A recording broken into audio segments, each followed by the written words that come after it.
judaísmo é um fato. Um fato que foi testemunhado por pelo menos 600 mil homens de 20 a 60 anos de idade, há cerca de 3.327 anos atrás. A partir do momento que o Criador se comunica diretamente com a criatura não tem muitas dúvidas do seu compromisso com o Criador. Deus, nesse momento, então, nos deu uma ordem que é a Torá, ou seja, um manual de instruções para a vida do ser humano no planeta Terra. Nessa mesma ocasião, Deus deu uma instrução específica ao povo judeu e também a todos os povos do mundo. Existem 7 mandamentos universais e existem os mandamentos que foram dados especificamente ao povo judeu.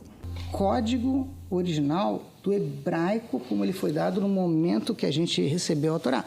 Então eu tenho que manter, vamos dizer assim, esse código vivo para poder trabalhar com ele ao longo dos tempos. Tá? Então você vai ter toda essa evolução, que isso tudo são os outros livros que surgiram a partir desse texto original, desenvolvendo o mesmo texto em várias épocas. Para a gente poder trabalhar com o texto escrito da Torá, nós recebemos uma tradição oral que acompanha o texto escrito de geração em geração, que nos dá a flexibilidade de desenvolver o texto e aplicá-lo em situações do dia a dia. Ou seja, a Torá oral unida com a Torá escrita, Torá oral hoje em dia seria o que a gente chama de Talmud, e a Torá escrita seria o Tanakh, os 24 livros do que seria mal traduzido a Bíblia. Ambos juntos nos dão uma ideia de como trabalhar todos esses conceitos dentro de cada época e situação. Esse daqui é um instrumento, é o chifre do carneiro, que existe todo um código de toques, cada um representando um tipo de situação. Só para você ter uma ideia, tem um toque comprido, que representa o conceito de alegria, um toque partido, que é a tristeza, um toque mais partido, que é a ideia de como solucionar a tristeza, divide em pedacinhos, e aí volta a alegria. Dentro do judaísmo, nós vamos encontrar uma riqueza muito grande, não só de lições para a vida, para o dia a dia, mas principalmente o conceito de paz universal, que é um dos princípios básicos do judaísmo, porque todas as regras e leis que estão incluídas dentro do contexto da Torá visam trazer harmonia não só dentro do povo judeu, como dentro de toda a humanidade. Ou seja, é dentro da Torá que você encontra pela primeira vez a ideia de um reino universal, onde todos os povos, e aí sim, cada um mantendo a sua singularidade, e não apenas todos eles se transformando em judeus, poderiam conviver juntos no momento ideal de paz e harmonia, que seria o momento da vinda de Mashiach, que seria um rei determinado por Deus. A função da mezuzá é lembrar os habitantes da casa que Deus está presente em todo lugar. Por outro lado, curiosamente, uma vez que você está ligado com Deus, Deus te cuida, Deus te protege. Então, a ideia da mezuzá também é de trazer uma certa medida de proteção divina. Isso é enrolado de uma forma especial e colocado dentro de um invólucro, uma caixinha, na porta da casa. O Shabat é um momento de santidade, um momento de proximidade com Deus, na medida em que a gente consegue se desligar um pouquinho mais das coisas materiais e saber apreciar o que a gente tem. Por isso que no Shabat, por um lado, a gente deixa de fazer uma série de atividades criativas e, por outro lado, a gente se veste da melhor maneira possível, desfruta das melhores comidas possíveis e procura se reunir com todos os amigos e a família para criar exatamente esse ambiente de que está tudo pronto. Estamos com Deus, estamos juntos, isso é o que importa. Para a gente poder entender um pouco melhor o espírito da coisa, eu vou dar um exemplo de como você tem a lei escrita, a lei oral e, eventualmente, também você vai ter a parte mística que está incluída dentro da lei oral da Torá.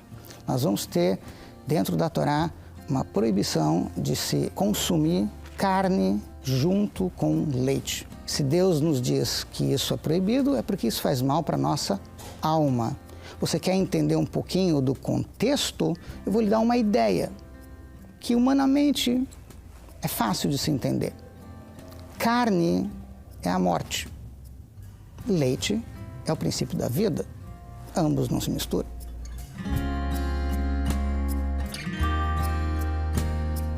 O nome judaico, que tem muito a ver com a conexão da alma com o corpo, é dado ao menino, ao rapaz, no Brit Milá, no 8º dia do seu nascimento. Por motivos óbvios, anatômicos. As meninas não fazem Brit Milá. Não se faz a circuncisão nas meninas.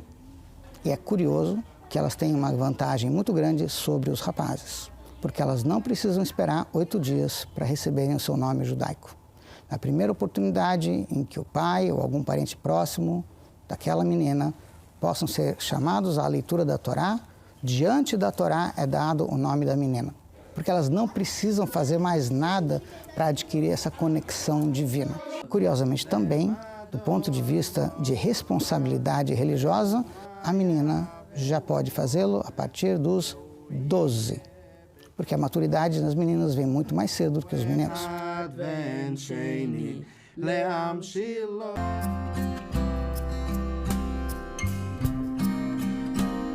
A imagem que muitas pessoas têm do judeu ou da judia envolve muitas vezes peiot, aqueles cachinhos caindo pelos lados, ou um grande chapéu de couro, estilo russo, ou mulheres com as cabeças cobertas por lenços ou alguma outra coisa do gênero.